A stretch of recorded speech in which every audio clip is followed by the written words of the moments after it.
Welcome back mga idol.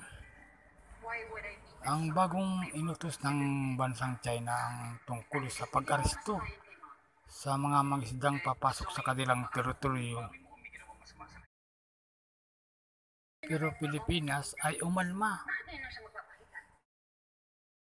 Ayon sa ating Philippine government, ito ay illegal na pag-aresto kasi mag-aresto sila ng mga isdang Pilipino na madiditin ng 30 araw na walang paglilitis. Nako, ang nakakabala to mga idol. Pero ayun naman sa Philippines, patuloy rin magsda ang mga mangisdang Pilipino dyan sa West Philippine Sea. Dahil atin naman yan.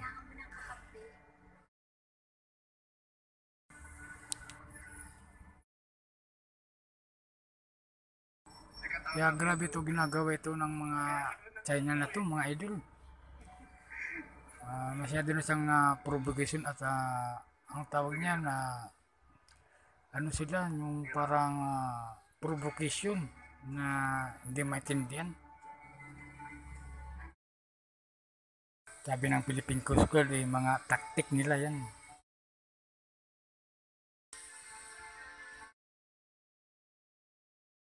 Ayon sa Philippine Coast Guard, patuloy lang ang pangisda ng ating mga kababayan dyan sa Philippines, dyan sa Calayan Island. Thanks for watching.